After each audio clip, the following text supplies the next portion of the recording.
दोस्तों, लखनऊ के बगल में कुकरैल नदी के घाट पे बसे अकबर नगर का संख्या 50 से 60 हजार का बताया जा रहा है। यहाँ के लोग 50 से 60 हजार के करीब लोग रहने वाले हैं। इस शहर में स्कूल, विद्यालय, कॉलेज, हॉस्पिटल, 50 से 60 हजार आबादी वाले क्षेत्र को आप समझ सकते हैं कि कितनी बड़ी आबादी होगी। क्योंकि जिस गांव में 2000-4000 वोटर होते हैं तो गांव बड़ा सा रहता है, वहाँ तो 50 से 60 हजार की आबादी के लोग रहते हैं।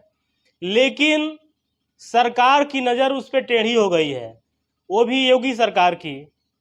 क्योंकि अकबर नगर में 50 से 60% मुस्लिम आबादी है, उसके बाद अदर अन्य जातियां हैं। अब पता नहीं चुनाव की खींच है कि क्या है।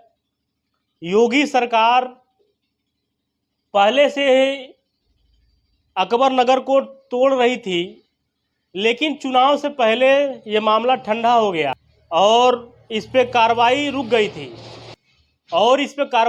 थी। लेकिन चुनाव खत्म होते ही मामला चालू हो गया है बुलडोजर का। बुलडोजर मशीन से घरों को निस्तो नाबूद किया जा रहा है। जिस घर को वर्षों लग जाते हैं बनाने में, ये इंसान रुपया रुपया जोड़ करके एक मकान बनाता है, तिनका तिनका जोड़ करके एक घर बनाता है, और उसकी सारी जीवन की कमाई एक पल में, एक झटके में अगर निस्तो नाबूद कर दिया जाए तो आप पूछिए कि उसके दिल पे क्या गुजरती होगी। दोस्तों, यही हाल है अकबर नगर में रहने वाले लोगों का इस समय। क्योंकि उनके सामने रहने, खाने पीने और परिवार को रखने की सबसे बड़ी जिम्मेदारी आ गई है। दोस्तों, अगर इस पे बड़े बड़े स्कूल थे, कॉलेज थे, सब तोड़ दिए गए। मंदिर थे, मस्जिद थे, सब तोड़ दिए गए। लेकिन दोस्तों, क्या इस सरकार में गरीबों के लिए कोई जगह नहीं है? बुलडोजर बाबा की बुलडोजर जो है सिर्फ गरीबों के लिए है, अमीरों के लिए नहीं है। क्योंकि अगर रोड के किनारे ठेले हैं, छोटी सी दुकान कोई लगा कर चला रहा है, तो बुलडोजर उसी को पहले तोड़ता है।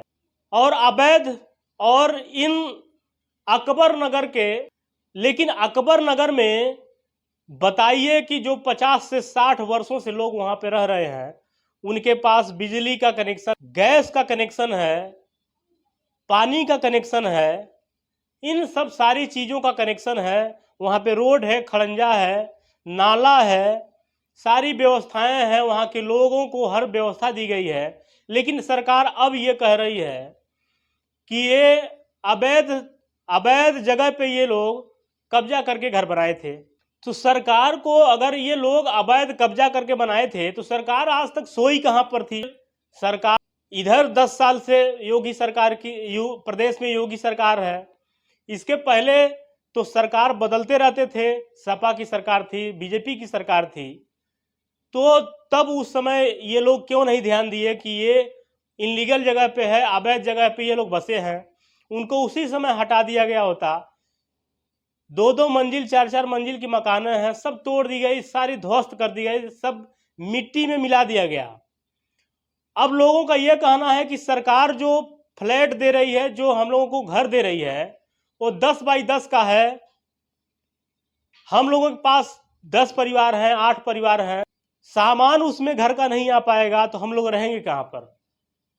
अगर हम रह भी जाते हैं तो हमारे पास खाने पीने और आय का साधन नहीं है। हम लोग रोड पे आ गए हैं। अब हम लोगों का देखने वाला कौन है? और सरकार अभी आवंटित नहीं हुई, जो फ्लैट अभी आवंटित नहीं हुई है, उसका काम पूरा नहीं हुआ है। इससे पहले मकान को तोड़ दिया जा रहा है, अकबर नगर को ध्वस्त कर दिया जा रहा है। क्योंकि इसके पीछे सरकार की मंशा ये है कि उस पर रिवर फ्रंट बनाया जाए, और इस रिवर फ्रंट के बनाने के लिए इतने बड़े संख्या के शहर को, मोहल्ले को तोड़ करके निस्तो नाबूद कर दिया जा रहा है। दोस्तों, क्या अकबर नगर के लोगों के साथ इस तरह का अन्याय योगी सरकार के द्वारा करनी चाहिए? क्या आपको ये अकबर नगर की कहानी कैसी लगी कमेंट में ज़रूर बताइएगा और वीडियो को लाइक। जय हिंद।